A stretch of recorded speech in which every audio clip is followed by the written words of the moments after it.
नमस्कार, big debate में आपका स्वागत है। मैं हूं आपके साथ दीपक पतौरिया। मध्य प्रदेश में राहुल गांधी ने जनसभा को संबोधित किया। उन्होंने कहा कि मैं ये जानना चाहता हूं कि देश में ओबीसी की आबादी कितनी है। मुझे पता है कि ओबीसी की आबादी करीब 50% है। मैंने पीएम मोदी से जाति आधारित जनगणना करने के लिए कहा है। इस बयान के बाद से सीएम शिवराज सिंह चौहान ने कई सवाल खड़े किए हैं। देखिए रिपोर्ट।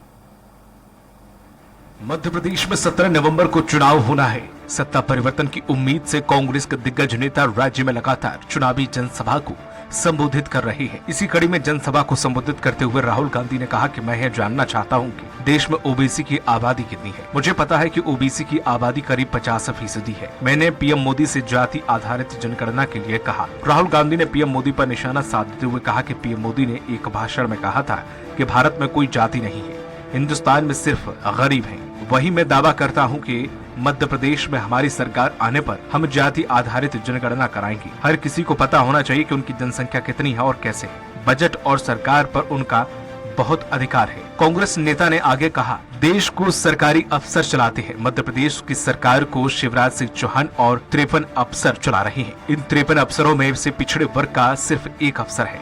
फिर भी सीएम शिवराज और पीएम मोदी कहते हैं कि मध्य प्रदेश में पिछड़ों की सरकार है। तो दाम पता लगाने की क्या जरूरत? तो ये हालत है छत्तीसगढ़ में। और यहां पे 18,000 किसानों ने कर्जा ले लेकर आत्महत्या कर दी है। हमने यहां आपसे वायदा किया था कि हम आपका कर्जा माफ करेंगे, जैसे हमने छत्तीसगढ़ में किया। हमने आपसे कहा कि हम यहां कर्जा माफ करेंगे। हमारी सरकार थी, 27 लाख किसानों का कांग्रेस पार्टी की सरकार ने यहां मध्य प्रदेश में कर्जा माफ किया था।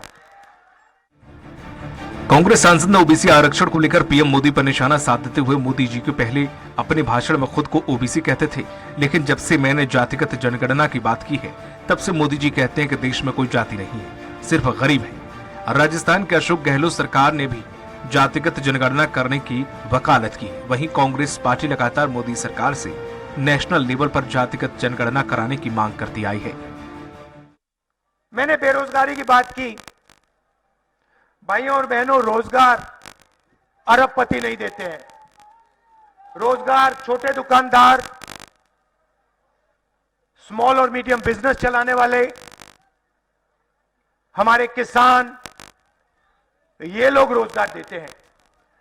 और बीजेपी की सरकारों में, चाहे वो दिल्ली की सरकार हो, मध्य प्रदेश की सरकार हो, छोटे व्यापारियों पर, स्मॉल और मीडियम बिजनेस वालों पर, किसानों पर आक्रमण होता है। बीजेपी ने आपसे कहा कि हम काले धन को मिटा देंगे, नोटबंदी कर दी। यहां पे नोटबंदी से किसी को फायदा हुआ? वहीं राहुल गांधी के ओबीसी वर्ग के अधिकारियों को लेकर दिए गए बयान पर मुख्यमंत्री शिवराज सिंह चौहान ने पलटवार किया। वहीं सीएम ने कहा कि राहुल गांधी मध्य प्रदेश में है, वे इधर उधर की बातें करते हैं। राहुल गांधी बताएंगे कांग्रेस ने नेहरू से लेकर मनमोहन सिंह तक कितने ओबीसी प्रधानमंत्री बनाए देश में, और पंडित रविशंकर शुक्ल से लेकर दिग्विजय सिंह तक कितने ओबीसी मुख्यमंत्री बनाए गए मध्य प्रदेश में। जवाब आता था कुछ नहीं, बेरोजगार। तो शुरुआत में ही मैं पूछना चाहता हूं, यहां मीटिंग में बहुत सारे युवा दिख रहे हैं, यहां पे बेरोजगार युवा कौन है? हाथ उठा के दिखाओ मुझे। तो ये मध्य प्रदेश की हालत है। खैर, इन दिनों शहमाद का खेल तेजी से चल रहा है। ऐसे में सियासी समय में चुनाव से पहले कांग्रेस का ओबीसी आरक्षण को लेकर दिया गया बयान कांग्रेस के लिए चुनाव में गेम चेंजर बनेगा या नहीं, आने वाला वक्त ही बताएगा। सलमान खान, स्वराज एक्सप्रेस। और इसी मुद्दे पर चर्चा करने के लिए खास पैनल हमारे साथ जुड़ा हुआ है। कांग्रेस प्रवक्ता हैं आनंद तारड़ जी। आनंद जी, आपका बहुत बहुत स्वागत है। बीजेपी प्रवक्ता हैं प्रियंका दुबे जी। प्रियंका जी, आपका भी बहुत बहुत स्वागत है। और वरिष्ठ पत्रकार हैं के एस साइनी मैडम, आपका भी बहुत बहुत स्वागत है। जिस तरह से आनंद जी देखा जाए, कांग्रेस का लगातार ओबीसी के प्रति उमड़ रहा प्यार या हमदर्दी सिर्फ भाषणों में क्यों दिखाई देती है? उम्मीदवारों की जो लिस्ट आई है उसमें तो कांग्रेस पिछड़ी हुई है, 27% है। वहीं अगर बीजेपी की बात करें तो 80% उन्होंने उतारे हैं ओबीसी कैंडिडेट। जनता पार्टी ने जो कैंडिडेट दिए, देखिए लगातार और लगभग सब हारने वाले कैंडिडेट दिए। आप देख लेना कि कांग्रेस ने जो कैंडिडेट दिए वो कितने जीतते हैं और भारतीय जनता पार्टी ने कितने कैंडिडेट दिए वो कितने जीतते हैं, क्योंकि हमने जो टिकट दिए वो जीतने वाले उम्मीदवारों को ही दिए। निश्चित रूप से ये सब चीजें आएंगी। दूसरा ये कि ओबीसी की बातें करते हैं भारतीय जनता पार्टी के लोग बराबर, ओबीसी के 3 मुख्यमंत्री मध्य प्रदेश में रहे। भैया ओबीसी के लिए क्या फायदा किया? आरक्षण की बात हुई तो किस तरह से पल्लू झाड़ लिया, किस तरह से जब सरकार में पिछले दरवाजे से आए तो किस तरह से कोर्ट में वकालत की। इससे सब जाहिर होता है कि केवल और केवल वकालत करते ओबीसी के 3 मुख्यमंत्री मध्य प्रदेश में रहे पिछले 20 सालों में भारतीय जनता पार्टी। हम लोग तो अगर किसी भी वर्ग का मुख्यमंत्री रहा हो उसने हर वर्ग के लिए सोचा है। देश के और प्रदेश के अंतिम स्तर पर जो व्यक्ति खड़ा उसके उत्थान की बात की है, उसको मुख्य धारा में लाने की बात की। नहीं तो जैसे कि आपने कहा कि आपने जिताऊ कैंडिडेट, मतलब ओबीसी से आपको कोई लेना देना नहीं, जिताऊ कैंडिडेट से ही लेना देना है। आप खुद कह रहे हैं ये चीज अपने मुंह से। नहीं, आपने ओबीसी की बात करी ना, ओबीसी में भी हम लोग जो कैंडिडेट, मैंने ये दोनों बातें बोली कि भारतीय जनता पार्टी ने, तो अगर ओबीसी के प्रति अगर इतनी हमदर्दी थी तो ज्यादा से ज्यादा कैंडिडेट ओबीसी से रखने चाहिए था ना सर। बीजेपी ये कह रही है, मैं नहीं कह रहा। ये हमें आप लोगों से सीखना नहीं है। मैं नहीं कह रहा हूँ बीजेपी कह रही, बीजेपी से आप जो भी उनको बोलिए सब। हमें बीजेपी से भी, हमें बीजेपी की लाइन पे थोड़ी चलना है। हमें सत्ता के साथ चलना है, सत्ता के हिसाब से चलता है। जनता से मतलब है और जनता में उन लोगों से मतलब है जो जीतने वाले हैं। जिस वर्ग के लोग जितना जीतेंगे उनको उतना प्रतिनिधित्व देंगे। तो अगर आपने बोला कि जितने लोगों को दिया, हमने उनमें अधिकतर जो लोग जीते हैं वो सब जीतेंगे। भारतीय जनता पार्टी ने जो 80 दिए उनमें कितने जीतेंगे वो आप देख लेना। तो उन्होंने तो सब हारने वालों को दिए, केवल बताने के लिए दिए कि हम ओबीसी वर्ग के हितैषी हैं। वो कितने हितैषी हैं जो पूरा देश देख रहा है कि ओबीसी के लिए उन्होंने कितना काम किया, ये भी हमने सबने देखा है। राहुल गांधी जी ने अगर बोला है कि हम प्रेम की गंगा बहा रहे हैं, हम लोगों के दिलों को जोड़ रहे हैं, तो निश्चित रूप से हम उस लाइन पे चल रहे हैं। और देश की जो ठीक है आनंद जी, जो अभी मुख्यमंत्री जी ने जो तंज कसा था कि बता देंगे अब तक दिग्विजय सिंह तक कितने मुख्यमंत्री ओबीसी आपने दिए हैं या कितने प्रधानमंत्री दिए हैं, ये आप थोड़ा सा अभी 3 नाम आपने गिनाए उनके नाम ले दें, उसके बाद मैं नेक्स्ट प्रियंका दुबे जी के पास जाता हूं। देखिए बाबूलाल गौड़ थे, आदरणीय उमा भारती जी थी, आदरणीय शिवराज सिंह चौहान है, तीनों मुख्यमंत्री ओबीसी के ही रहे ना, कोई अलग से तो है नहीं रहे। मध्य प्रदेश में 3 ही मुख्यमंत्री रहे, लेकिन इन्होंने ओबीसी के लिए क्या किया? घड़ियालू आंसू बहाने के अलावा इनके पास कुछ नहीं है। ठीक है प्रियंका दुबे जी, यही सवाल आपसे कि क्यों ओबीसी की इतनी हमदर्दी क्यों? और आप एक बात और बताएं कि किस तरह से, अगर अपन ने 3 मुख्यमंत्रियों की बात की तो उनमें बाबूलाल जी गौड़ तो अब रहे नहीं, लेकिन किस तरह से उमा भारती जी के साथ व्यवहार कर रही है भारतीय जनता पार्टी की, ये पूरा देश देख रहा है। आज वो नेपथ्य में चली गई है, उनकी समाज के लोग आज किस तरह से भारतीय जनता पार्टी का विरोध कर रहे हैं, ये भी हम सब बहुत गंभीरता के साथ देख रहे हैं। और उन्होंने बोला कि मैं तो धार्मिक स्थल पे जा रही हूँ, तो आप समझ लीजिए कि क्या हालात बना रखे। तो ये हालात बना रखे भारतीय जनता पार्टी ने ओबीसी के प्रति। जी प्रियंका जी। दीपावली के शुभ अवसर पर आप लोग के माध्यम से सभी को दीपावली की अनंत शुभकामनाएं, और खासकर आनंद जी भाई साहब को बहुत बहुत शुभकामनाएं। धैर्य पूर्वक आप सुन लीजिए, आप बोल रहे थे मैं सुन रही थी, मेरा समय भी आप ले रहे हैं क्योंकि बहुत बधाई हो शुभकामनाएं। आप देखिए, अगर कथनी और करनी का भेद अगर देखना है तो कांग्रेस पार्टी का कथनी करनी का भेद आप लोग खुद स्पष्ट कर रहे हैं कि जिन्होंने 80% कैंडिडेट अगर उतारे हैं तो कोई भी राजनीतिक पार्टी हो, ये सामान्य ज्ञान की बात है कि जिताऊ कैंडिडेट ही मैदान में उतारती है। और अगर 80% ओबीसी कैंडिडेट्स उतारे गए हैं तो भारतीय जनता पार्टी का पूर्णतः उनके ऊपर विश्वास है। और 80% नहीं है दीदी, बदलो सही करो से 80% नहीं है। ठीक है, उसके बाद अगर हम बात करते हैं तो महिला ओबीसी मुख्यमंत्री सबसे पहले माननीय उमा भारती जी को बनाया, तो एक महिला और ऊपर से ओबीसी पर अगर विश्वास जताया गया जिसने इनकी सत्ता को उखाड़ फेंका, तो ओबीसी की ताकत को मजाक में लेना शायद कांग्रेस का होगा, जिन्होंने 18 साल से ओबीसी की सुनवाई जब सत्ता में रहे तभी इनको वैसे भी हर चुनाव में विरोध करना चाहिए था, परंतु इसी चुनाव में इनको ओबीसी याद आया। माननीय प्रधानमंत्री जी जो ओबीसी कैटेगरी से आते हैं, जिनको पानी पी पी करके इन्होंने कितनी गालियां दी हैं, आप लोग खुद जानते हैं, मीडिया बहुत अच्छे से जानता है कि चौकीदार चोर है। उनकी माता जी को इन्होंने अपमानित किया, प्रधानमंत्री जी की गरिमामय पद का भी इन्होंने ध्यान नहीं रखा, उन्हें इन्होंने ये माता जी को कहाँ से ले आई आप बीच में? नहीं, माता जी को कहाँ ले आई बीच में? माता जी तो सबकी सम्मानी होती है। ये आपने माता जी नहीं, ये गलत बयानबाजी कैसे करेंगी आप? नहीं, गलत बात क्यों बोल रही हैं आप? माता जी को कहाँ से ले आई? प्रधानमंत्री माननीय निवेदन है,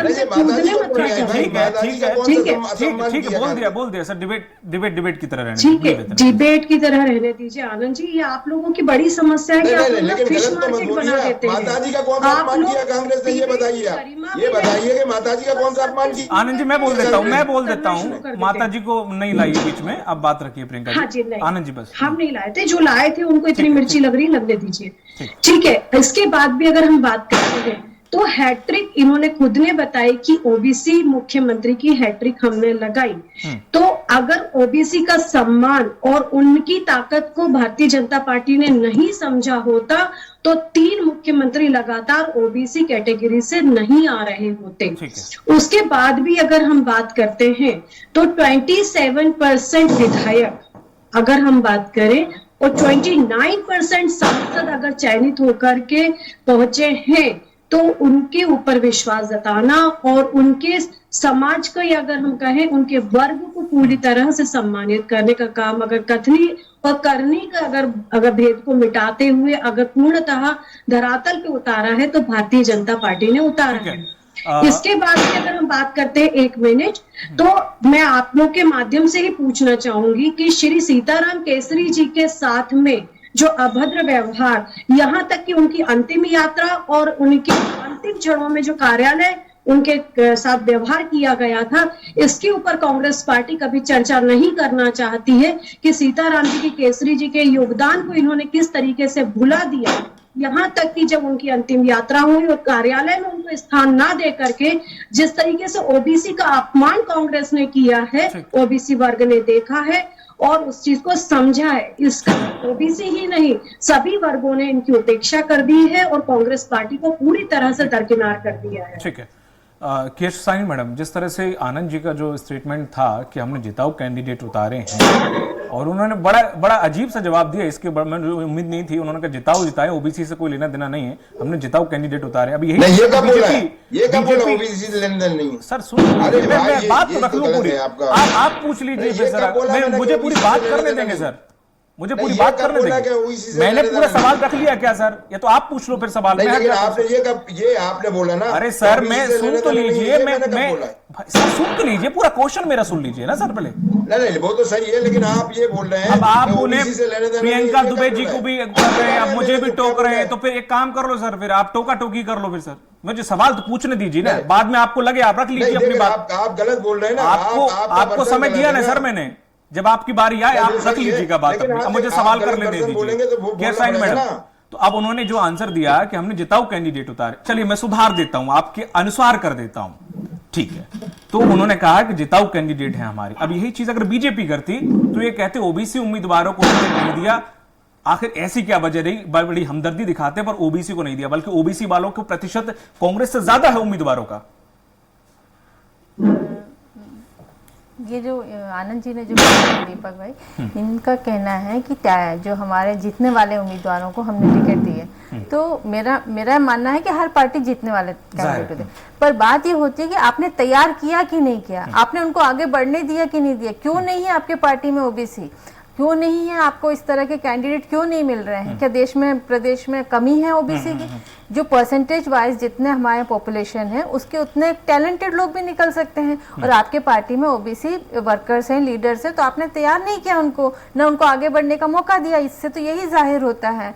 तो मेरा ये मानना है कि जैसे महिलाओं के बारे में भी कहते हैं ये कि मतलब महिलाएं हमारे इसमें, हम तो जीतने वाले कैंडिडेट को देते हैं, इसलिए अब इस बार कितने दिए, 10% महिलाओं को टिकट दिया इनने, दोनों पार्टी की बात करें। पर बात यह है कि आपको उनको आगे बढ़ने का मौका देना चाहिए। जिन लोगों को आपने कभी मौका ही नहीं दिया तो वो अपना टैलेंट कैसे प्रदर्शित करेंगे। तो पार्टी की वो बनते, अगर वो जेन्युइन है किसी समाज के प्रति, किसी कम्युनिटी के प्रति, तो आपको उन कम्युनिटी से आपको टैलेंटेड लोगों को चूज करना चाहिए और उनको मौका देना चाहिए ताकि वो राजनीति में आगे बढ़ सके। ठीक है। तो अगर आप ये कहते हो तो आप यही मान रहे हो कि उनके पार्टी में आपने कभी बढ़ने दिया ही नहीं है। ठीक है। एक सवाल मैंने आनंद जी से और किया था कि मुख्यमंत्री जो शिवराज सिंह चौहान ने सवाल दागा है कि कितने ओबीसी के कांग्रेस बताया, कितने ओबीसी, उन्होंने जो नाम गिनाए वो बीजेपी के गिना दिए। मैं भी बड़ा ताज्जुब था कि बीजेपी के नाम क्यों गिना रहे हैं। नहीं, मुख्यमंत्री में तो पूरे अभी कांग्रेस में तो हमेशा ही नॉन ओबीसी रहे हैं। ठीक है आनंद जी, अब यही सवाल मैं आपसे करना चाह रहा था कि जो आपने जो 3 नाम गिनाए वो तो बीजेपी के थे।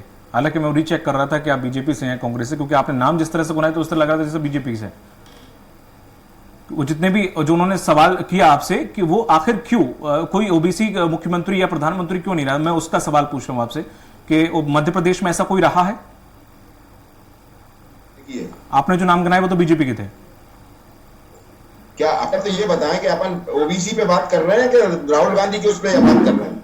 सर मुद्दा तो राहुल गांधी पूरे भाषण में रख रहे हैं, तो मैं उसी से संबंधित सवाल बीच में आया। दूसरा सुनिए, अब आप अभी भारतीय जनता पार्टी की प्रवक्ता ने सीताराम केसरी जी की अब बात करी, ये जो बातें कर रहे हैं ना ओबीसी की, ओबीसी के लिए तो कांग्रेस प्रतिबद्ध है कि 27% आरक्षण देगी और इसके अलावा भी कांग्रेस की नीति रही है ओबीसी को बढ़ावा देने की। ये हम जो ओबीसी का आज जो मुद्दा लेके आए, ये तो मेरे को कहीं से कहीं तक समझ में नहीं आ रहा। आज हमने जो चर्चा की है, मेरे को जो जानकारी में है कि हमने राहुल गांधी जी की यात्रा पे की है। राहुल गांधी जी ने देश के हर व्यक्ति के उत्थान की बात की और निश्चित रूप से ओबीसी की संख्या देश में ज्यादा, तो निश्चित रूप से कांग्रेस प्रतिबद्ध है ओबीसी के लिए। दूसरा ये अभी यार भारतीय जनता पार्टी की हमारी बहन ने बोला है कि सीताराम केसरी, आपको पता होगा, आप मीडिया के प्रमुख लोगों में से, सीताराम केसरी जी की कल हमने प्रदेश कांग्रेस कार्यालय में जयंती मनाई।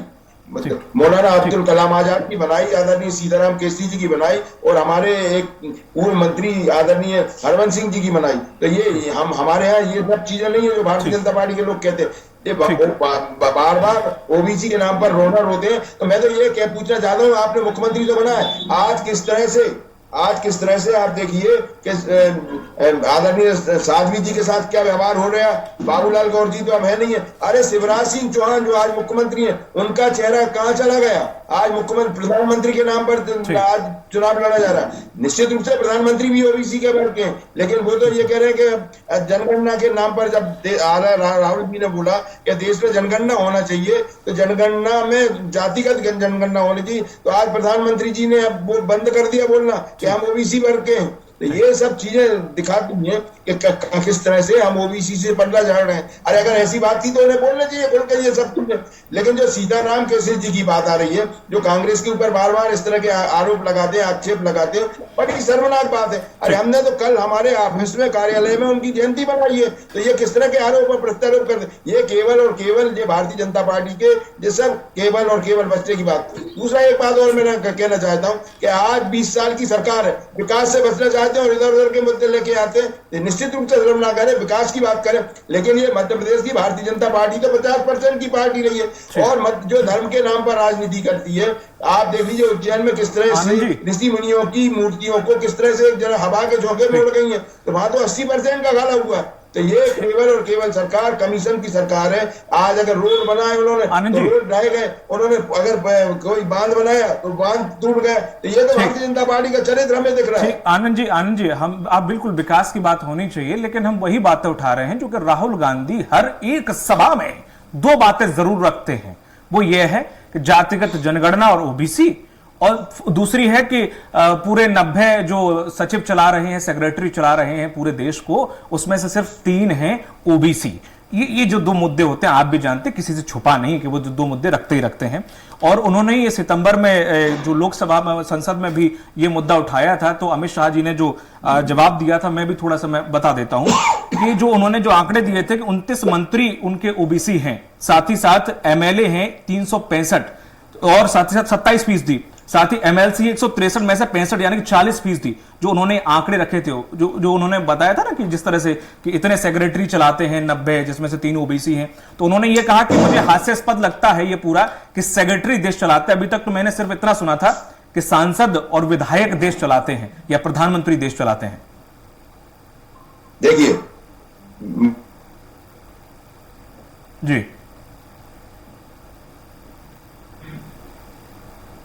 देखा होगा कि भारतीय जनता पार्टी में प्रधानमंत्री नरेंद्र मोदी और अमित शाह के अलावा तो बाकी किसी को पता ही नहीं है कि कौन मंत्री है, कौन क्या है, किसके पास क्या विभाग है। ये सब चीजें गौण होती जा रही। आज हमारे यहाँ मध्य प्रदेश की राजधानी में रेल मंत्री बैठे, किसी को नहीं पता कि रेल मंत्री मध्य प्रदेश की राजधानी में बैठे। तो ये क्या दर्शाता है ये सब चीजें कि यहाँ पर विधायक हो चाहे सांसद हो, किसी की कोई वैल्यू नहीं है। यहाँ तो केवल जो पुरानी चर्चा है कि हम तो हमारे तो यहाँ अमित शाह, नरेंद्र मोदी या अडानी अंबानी के अलावा कोई चर्चा नहीं है। तो विभाग दफ्तर में बैठ के काम हो सकता है क्या सर? बोला है कि जो ओबीसी की बातें करते हैं, हमारे सामने ओबीसी की बार बार बातें करते हैं, अधिकारी कितने ओबीसी है। और दूसरा यह कि निश्चित रूप से चाहे मध्य प्रदेश हो चाहे केंद्र की राजनीति हो, निश्चित रूप से आज अधिकारियों के हाथ का खिलौना बन गई है सरकार। चलिए ठीक है, आप कह रहे हैं कि विभाग पता नहीं, बच्चे को खैर विभाग पता किसके पास कौन सा है।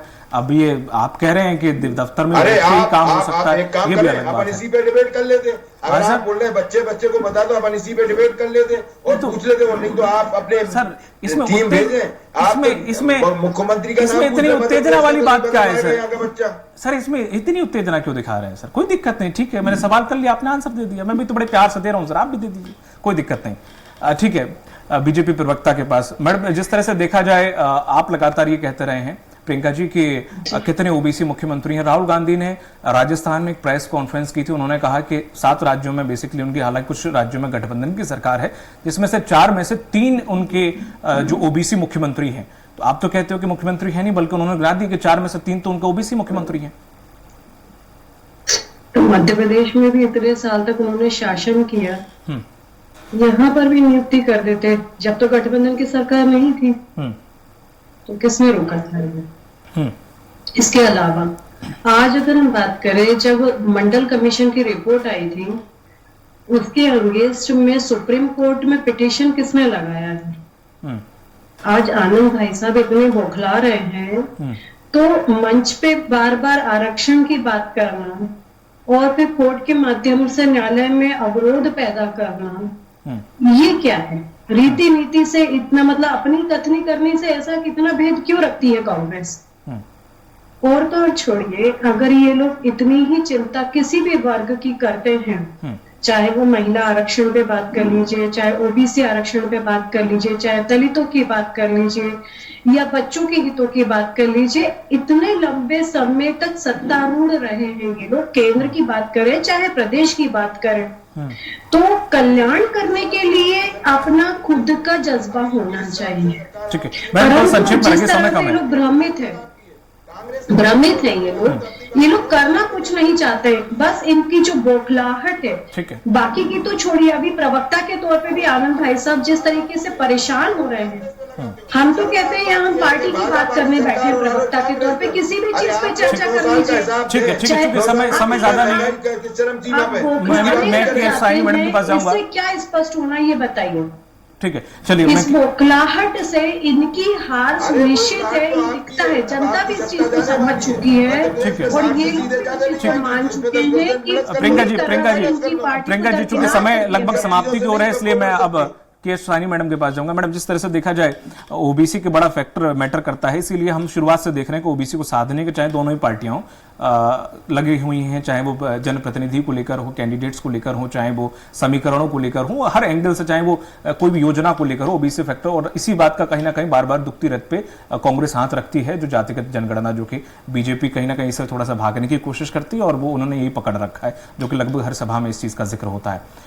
ये थोड़ा सा भाषण में और वास्तविकता में दूराभास की स्थिति लगती है दोनों ही पार्टियों के अंदर। जी दीपक जी, ये जो आपने जो बात कही है, ये बहुत 100% सच है। आप देखिए, इंदिरा गांधी ने अपने भाषण में हमेशा ये बात कही है कि हमारे देश को जाति, समाज, इसके आधार पर नहीं बांटना चाहिए, क्योंकि पूरा एक देश है। और आपने इसलिए उन्हें जाति के आधार पर जनगणना भी बंद कर दिया था, इसको रिलीज भी नहीं किया, तो कांग्रेस ने खुद जनगणना करके उसको रिलीज नहीं करा। तो कांग्रेस का कहीं ना कहीं लाइन ये नहीं था कि, पर अब क्या है कि चुनाव में, इस बार जो चुनाव है, ये एक अलग किस्म के लाइन लेके कांग्रेस चल रही है, जहाँ पे ये कह रही है कि जाति जनगणना होना चाहिए।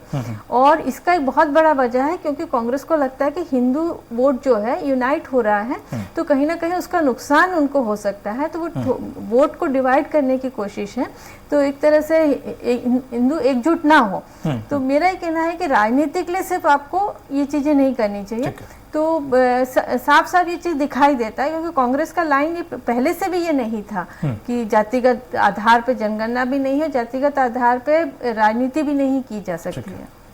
चलिए, बहुत बहुत शुक्रिया हमारे साथ जुड़ने के लिए। आनंद जी आपका, प्रियंका जी आपका, और सानी मैडम आपका भी। तो जिस तरह से देखो ओबीसी को साधने के लिए दोनों ही पार्टियां जद्दोजहद में लगी हुई हैं, लेकिन ओबीसी वर्ग आखिर किस तरफ जाता है किस तरफ नहीं जाता ये देखने वाली बात होगी। लेकिन राहुल गांधी के जो भाषण से जो कुछ अंश निकलकर जो सामने वो रखते हैं, उनका असर कितना होता है ये देखने वाली बात होगी। मुझे दीजिए इजाजत, नमस्कार।